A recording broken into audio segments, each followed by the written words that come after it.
اهلا بيكم مرة تانية في قناة علومجي، وان شاء الله باذن الله نكمل النهاردة الكورس بتاعنا في التصوير الفلكي. هنتكلم دلوقتي ازاي الكاميرا بتشتغل، ايه الميكانيزم اللي بيتم جوه الكاميرا عشان خاطر الضوء عندي يتحول لصورة. هنرسم كده يعني سكتش كده سريع بيوضح فيه الكاميرا بتتكون من ايه. وليكن مثلا ده كده بيمثل عندي الجسم بتاع الكاميرا. تمام، معلش يعني حاجة بسيطة كده عذرا، يعني الرسم بتاعي مش حاجة رهيبة يعني، معلش.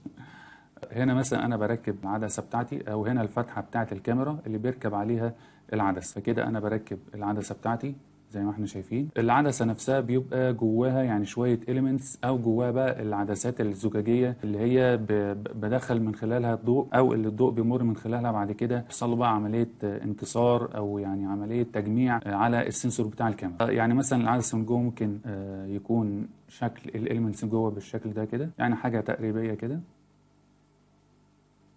تمام، الجزء ده كده يعني بيبقى موجود عندي السنسور بتاع الكاميرا، وده اهم جزء طبعا في الكاميرا عندي، لان هو ده اللي بيحس او فيه السنسيتيفيتي بتاعه الضوء اللي بيدخل من خلال العدسه وفي الاخر بيمر في الكاميرا ويسقط في الاخر على السنسور ده. تمام، وهنتكلم ازاي السنسور بيترجم الضوء اللي نزل عليه لصوره كمان شويه. الضوء بقى نفسه، يعني ادي مثلا عندي صوره هنا. تمام، الصورة اللي أنا بصورها أو الأوبجكت اللي أنا بصوره بيطلع منه الضوء أو بينعكس من عليه الضوء عشان خاطر يخش في العدسة زي ما احنا شايفين كده.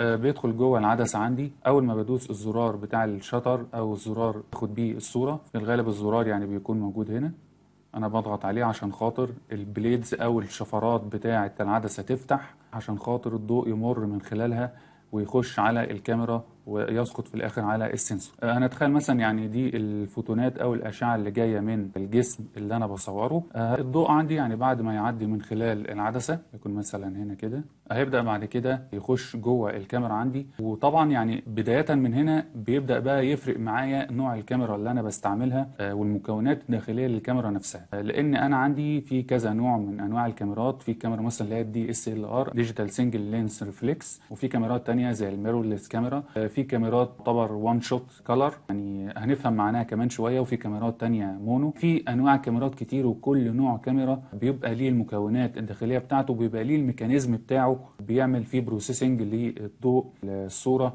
اللي بيتم انتاجها في الاخر من الكاميرا. هنتكلم يعني دلوقتي على الكاميرات اللي احنا معظمنا بنستعملها عامه كمصورين، وهي الكاميرات الدي اس ال ار، اللي هي الكاميرات الديجيتال سنجل لينس ريفلكس. هي اتسمت كده ليه ديجيتال؟ طبعا عشان خاطر السنسور في الاخر يعني هو يعتبر حاجه ديجيتال بتترجم الضوء اللي بيسقط عليها لصوره رقميه. السنجل لينس عشان خاطر يعني هي بيبقى متركب عليها اللينس زي اللي احنا شفناها دلوقتي. والريفلكس ده المقصود بيه بيبقى جوه الكاميرا زي مرايه.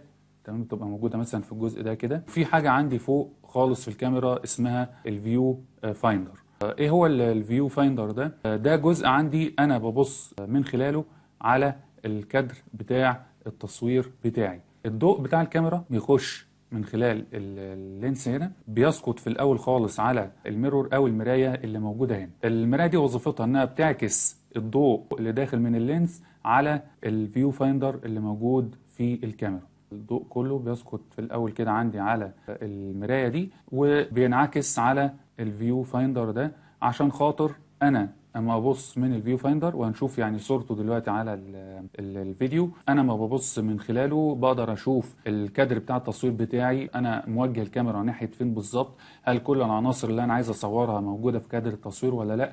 وكمان الفيو فايندر ده بيساعدني في اني احدد السيتنج بتاعه التصوير، زي ما هنتكلم في الحلقات الجايه عن اعدادات التصوير. الكاميرات الدي اس ال ار بيبقى فيه حاجه اسمها الاوبتيكال فيو فايندر، ده اللي احنا لسه متكلمين عنه دلوقتي. وانا بقول عليه اوبتيكال فيو فايندر ليه؟ عشان خاطر انا بستعمل طبعا اوبتكس اللي هي المرايه بمعنى اصح، عشان خاطر اوجه الضوء ناحيه الفيو فايندر ده، ومن خلاله انا بشوف يعني ان ريل تايم، او يعني بشوف الكادر بتاع التصوير في نفس الوقت اللي انا بصور فيه. في نوع تاني عندي من الفيو فايندر برضو احنا هنتكلم عنه كام شويه، وحاجه اسمها الالكترونيك فيو فايندر. والالكترونيك فيو فايندر ده يعني بيستعمل الضوء برضو اللي جاي من اللينس، بس بيخش في الاخر على السنسور، والسنسور بيترجم الضوء اللي نازل عليه ده لصوره، وبيودي الصوره في الاخر على الالكترونيك فيو فايندر.